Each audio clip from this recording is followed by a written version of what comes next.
uji kinerja yang saya buat di kelas 5A dengan tema menjadi manusia baru. Dalam uji kinerja ini saya menggunakan model pembelajaran project based learning. Baik, selamat pagi anak-anak kami. Pagi, luar biasa. Oke, pada hari ini kita akan lanjutkan pembelajaran kita. Tapi sebelum kita mulai pelajaran kita awali dulu dengan ibadah. Yang memimpin ibadah silakan maju ke depan.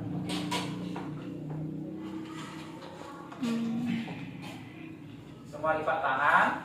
Kita bernyanyi ya. Kidung Jemaat nomor 18 ayat 1.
Amsal 1 ayat 7. Takut akan Tuhan adalah permulaan pengetahuan, tetapi orang bodoh menghina hikmat dan didikan. Teman-teman, mari kita ulang bersama-sama. Amsal 1 ayat 7. Amsal 1 ayat 7. Takut akan Tuhan adalah permulaan pengetahuan, tetapi orang bodoh menghina hikmat dan didikan. Sekian firman Tuhan. Teman-teman, mari kita berdoa. Ya Allah Bapa kami yang bertata di kerajaan surga, Bapa, pada pagi hari ini kami mengucap syukur kepadamu Bapa. Bapa, di pagi hari ini kami akan memulai pelajaran kami seperti biasa. Bapa, berikanlah kami kepintaran agar dapat menjawab soal yang diberikan Bapa atau Ibu guru kami, Tuhan. Dan Tuhan, orang tua kami dimanapun mereka berada, berkatilah Tuhan. Begitu juga dengan guru-guru kami dimanapun mereka berada, berikan ketabahan, rezeki, dan kesabaran untuk mendidikkan anak didiknya. Terpujilah namamu mulai hari ini sampai selama-lamanya. Terima kasih Bapak. Amin. Amin. Silakan duduk. Baik, sebelum kita melanjutkan pelajaran kita explaining dulu ya. Kalau sit semuanya duduk. Kalau sap berdiri. Kalau sup tepuk. Oke, sit, sap, sup, sit, sup, sap, sit, sap, sit, sup, sap, sit, sup.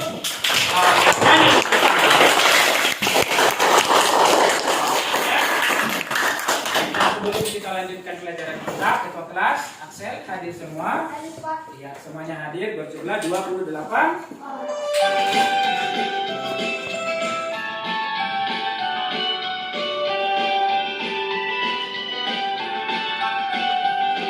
Belajar Pancasila, beriman dan bertakwa pada Tuhan Yang Esa dan berakhlak mulia, berkebinekaan global, gotong royong mandiri, kreatif dan bernalar kritis. Belajar Pancasila, beriman dan bertakwa pada Tuhan Yang Esa dan berakhlak mulia, berkebinekaan global, gotong royong mandiri, kreatif dan bernalar kritis.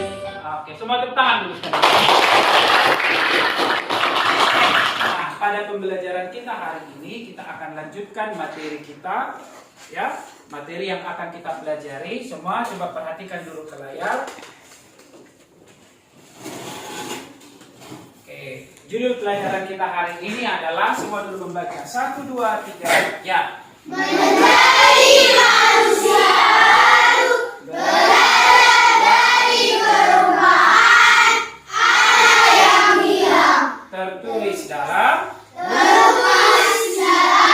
Lukas 15 ayat 11 sampai 32. Oke, sebelum kita lanjutkan pelajaran ini, Bapak mau bertanya dulu. Apa pelajaran kita minggu lalu? Siapa yang masih ingat? Coba si Grace tentang Kelahiran Tuhan Yesus dan kematian Tuhan Yesus. bagus, tepuk tangan dulu. Pelajaran kita minggu lalu adalah tentang kelahiran dan kematian Tuhan Yesus. Dan pelajaran hari ini akan kita lanjutkan lagi tentang menjadi manusia baru. Seperti yang kita pelajari minggu lalu kan, Yesus lahir ke dunia untuk menebus dosa manusia. Kemudian Yesus mau merelakan dirinya wafat di kayu salib. Dan apa rupanya respon kita setelah Yesus memberikan nyawanya untuk kita semua? Maka harapannya adalah kita semua menjadi manusia-manusia yang baik. Itulah pelajaran kita hari ini, menjadi manusia baik. Maksudnya apa? Menjadi anak-anak yang lebih baik lagi. Ya, anak-anak yang lebih baik itu contohnya seperti apa? Dalam kehidupan sehari-hari, nanti anak-anak kami nanti akan menjadi anak-anak yang selalu mengingat nasihat-nasihat yang diberikan oleh Bapak Ibu Guru dan juga orang tua. Karena apa? Nasihat yang diberikan oleh Bapak Ibu Guru dan orang tua semua adalah untuk kebaikan diri sendiri, supaya kamu menjadi anak-anak yang lebih baik. Ada beberapa pertanyaan dulu yang perlu kita jawab ya, sebelum Bapak jelaskan materi ini lebih lanjut. Pertanyaan yang pertama, semua dulu membaca 1, 2, 3 ya. Pikiranmu ketika berbicara tentang manusia lama dan manusia baru. Apa yang ada dalam pikiranmu ketika berbicara tentang manusia lama dan manusia baru? Siapa dulu yang bisa menjawab? Coba Surya. Dalam pikiran saya tentang manusia lama dan baru adalah manusia lama itu adalah manusia yang belum berbuat baik dan harus bertobat. Ketika kita berbicara tentang manusia baru, manusia itu telah berubah menjadi yang lebih baik, bertobat dan karakternya menjadi lebih baik dan sikapnya juga menjadi lebih baik. Bagus, tepuk tangan dulu. Oke, saya pertanyaan yang kedua. Siapakah yang disebut dengan manusia lama dan manusia baru? Siapa yang bisa menjawab dulu? Coba Axel, silakan Axel. Yang disebut dengan manusia lama adalah manusia yang selalu berbuat dosa atau berbuat kebohongan dalam diri sendiri, dan manusia baru adalah yang sudah bertobat dari masa depannya dan tidak berbohong ataupun tidak melakukan hal yang tidak baik. Bagus, tepuk tangan sekalian. Satu lagi. Mengapa manusia harus selalu berusaha mengubah sifatnya ke arah yang lebih baik? Coba si Cahaya, silakan Cahaya. Supaya kita menjadi anak-anak yang lebih baik dan memiliki karakter yang baik. Bagus, tepuk tangan sekalian. Tadi kan ini kan masih pertanyaan yang Bapak berikan sebelum Bapak menjelaskan pelajaran.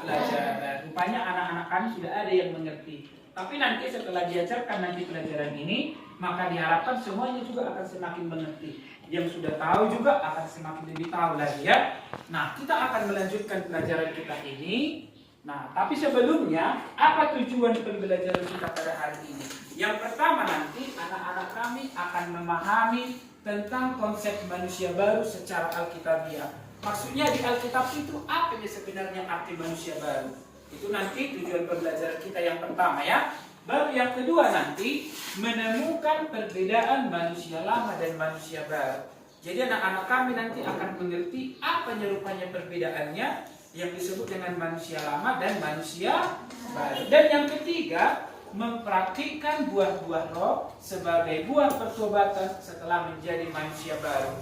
Maksudnya apa? Setelah seseorang itu menjadi manusia yang baru, tentu dia akan menghasilkan perbuatan-perbuatan yang baik. Dan perbuatan-perbuatan baik itu ada dalam buah-buah roh yang tertulis dalam Galatia 5 ayat 22 sampai ayat 23. Ini nanti yang akan kita pelajari. Oke, sudah tahu kan apa yang mau kita pelajari pada hari ini? Sudah mengerti? Sudah, Pak. Nah, secara alkitabiah, manusia lama adalah manusia yang hidup dalam Dosa. Semua dulu, manusia lama 1, 2, 3, ya. Manusia lama adalah manusia yang hidup dalam dosa. Jadi kalau di dalam Alkitab dikatakan manusia lama, itu artinya adalah manusia yang hidup di dalam dosa. Nah, coba kita perhatikan dulu gambar ini. Ini adalah gambar dua orang yang bertengkar, ya. Nah, apakah ini termasuk ke dalam manusia lama? Termasuk. Karena apa? Karena dia hidup di dalam Dosa.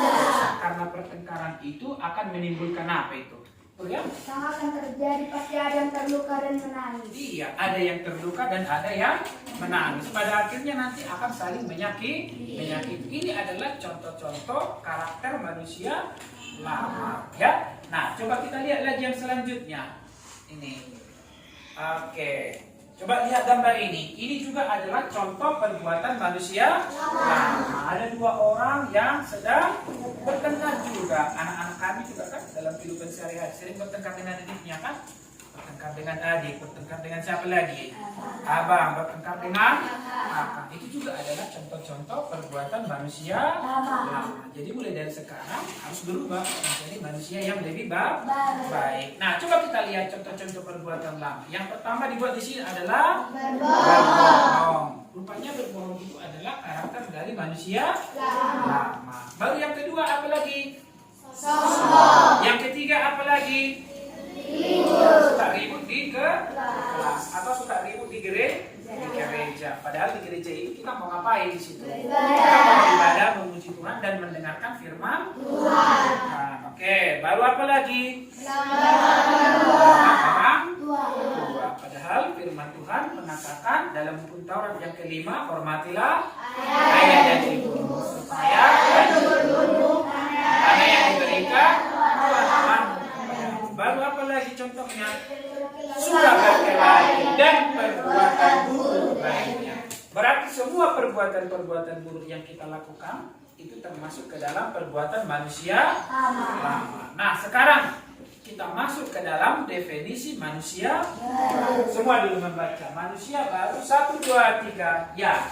Manusia baru adalah manusia yang sudah mengalami perubahan tingkah laku ke arah yang lebih baik, yaitu tindakan yang menyenangkan hati Tuhan. Ya, tadi manusia lama sudah kita bahas kan? Ini adalah manusia baru. Berarti dia sudah mengalami perubahan apa tadi? Tingkah laku ke arah yang lebih baik. Dan perbuatannya itu menyenangkan hati Tuhan. Coba lihat gambar itu dulu.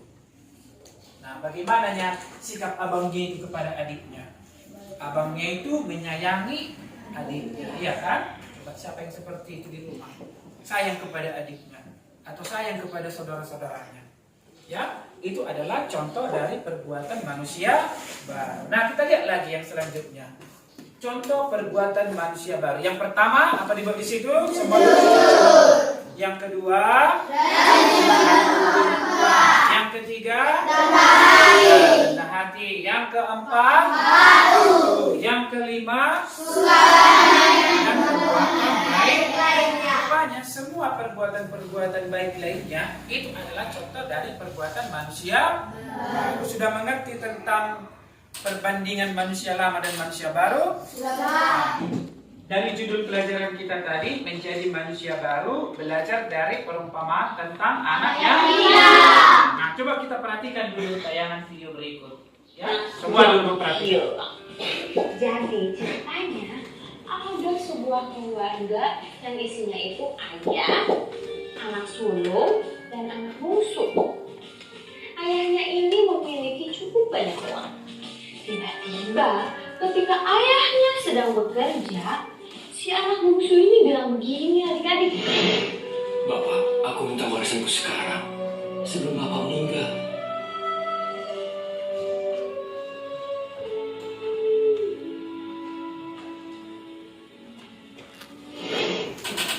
Oke, kita sudah menonton tayangan video tadi yang berjudul tentang perumpamaan anak yang hilang.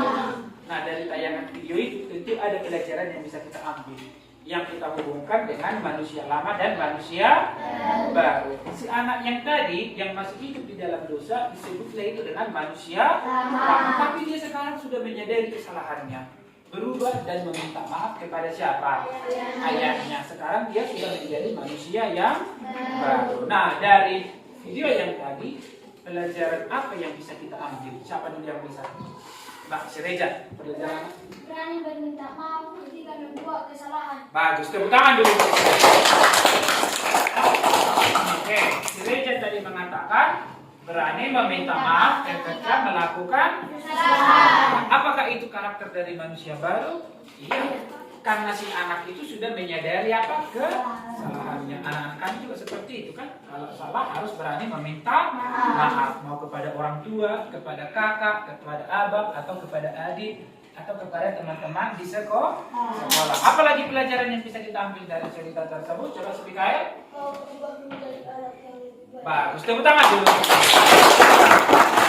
Ya, Spikael tadi mengatakan mau berubah menjadi anak yang lebih baik. Coba kita baca dulu bersama ya. Yang pertama 1, 2, 3. Ya. Berani meminta maaf ketika melakukan kesalahan. Dan yang kedua 1, 2, 3. Ya. Mau berubah menjadi anak yang lebih baik. Baik. Oke, semua dulu membaca. Setiap orang 1, 2, 3. Ya.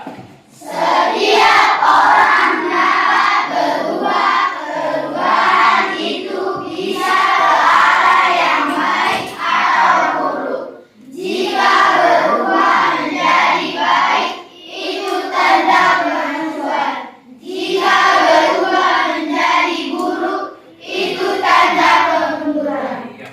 Tetapi yang Tuhan inginkan, semua orang itu berubah ke arah yang lebih baik. Seperti anak-anak kami kan, yang dulunya malas belajar, maka di tahun ajaran di tahun 2025 ini harus semakin rajin lagi belajar. Jadi kalau misalnya di tahun 2024 rajin dia belajar, tapi setelah tahun 2025 jadi malas, itu kemajuan atau kemunduran? Kemunduran. Yang Tuhan inginkan adalah berubah ke arah yang lebih baik. Yang dulunya rajin, kalau bisa lebih rajin lagi. Yang dulunya selalu semangat sekolah, maka di tahun 2025 ini harus lebih semangat. Oke? Nah, coba dulu ini buah-buah roh. Manusia baru akan menghasilkan buah-buah roh dalam dirinya, yang tertulis dalam Galatia 5 ayat 23. Ada lagunya kan? Coba seperti apa lagunya?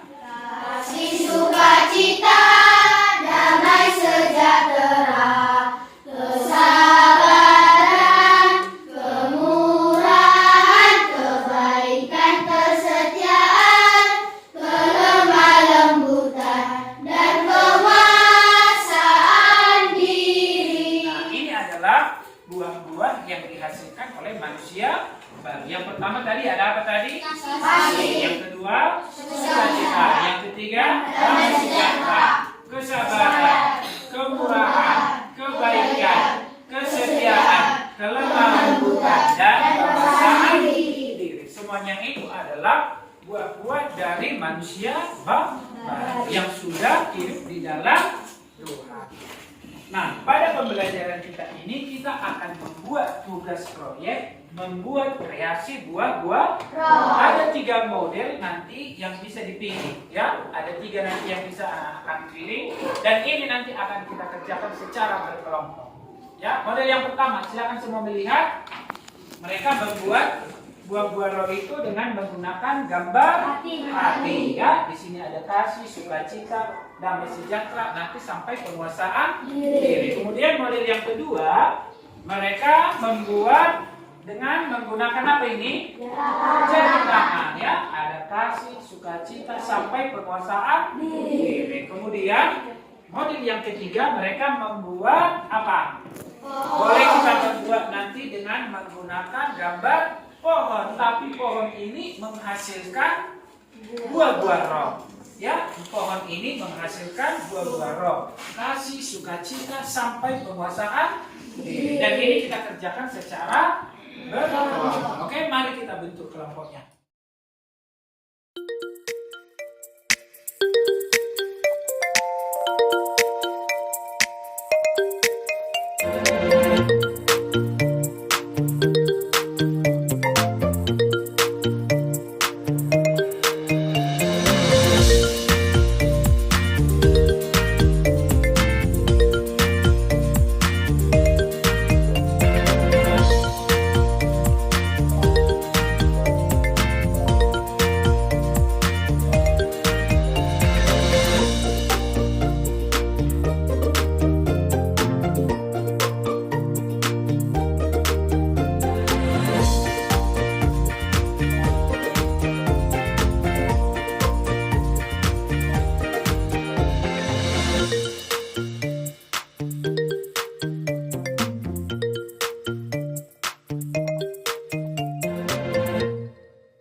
kami akan mempresentasikan hasil kerja kelompok kami yang bertema buah-buah roh.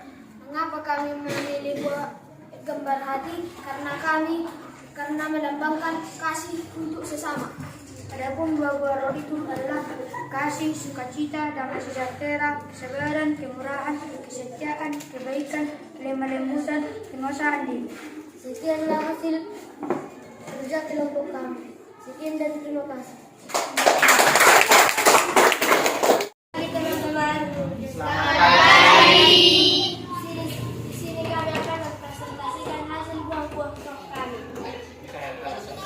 Alasan kami memilih pohon karena pohon menghasilkan buah yang diperlukan oleh manusia, sama juga dengan buah-buah roh yang sangat dibutuhkan oleh manusia. Adapun buah-buah roh itu adalah kasih, sukacita, damai sejahtera, kesabaran, kemurahan, kebaikan, kesetiaan, kelemah lembutan, dan penguasaan diri. Sekianlah presentasi kami. Sekian dan terima kasih. Bagus, tepuk tangan dulu.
Tadi setiap kelompok sudah maju untuk mempresentasikan karya buah-buah roh yang telah dibuat. Nah, buah-buah roh yang sudah kita buat itu jangan hanya kita ucapkan, tapi harus kita praktekkan dalam kehidupan sehari-hari. Menurut Bapak tadi, karya-karya yang sudah kalian buat itu sudah sangat bagus ya.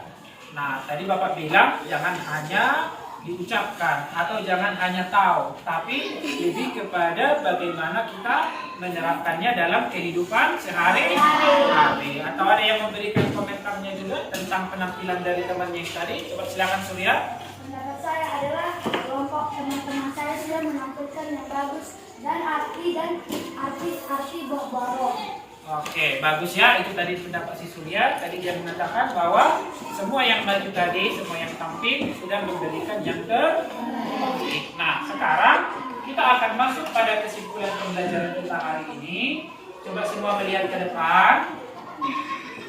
Nah, kesimpulan pembelajaran kita hari ini yang pertama semua 1, 2, 3 ya. Setiap orang Kristen harus hidup menurut sifat dan karakter manusia baru serta menampilkan sifat dan karakter manusia lama.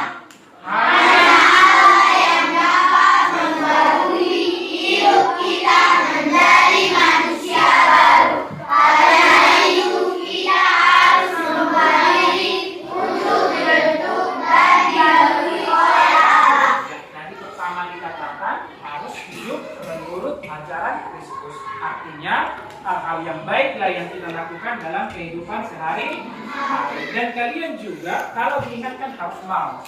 Apa yang disampaikan oleh Bapak Ibu Guru atau nasihat-nasihat yang diberikan oleh orang tua harus selalu didengarkan. Dengan demikian kita akan selalu menjadi manusia yang baru. Demikian pembelajaran kita hari ini. Dan untuk minggu depan, materi ini masih akan kita lanjutkan kembali. Ya. Oke, untuk menutup pembelajaran kita hari ini, kita akhiri dengan doa. Silakan yang memimpin maju ke depan. Semua lipat tangan.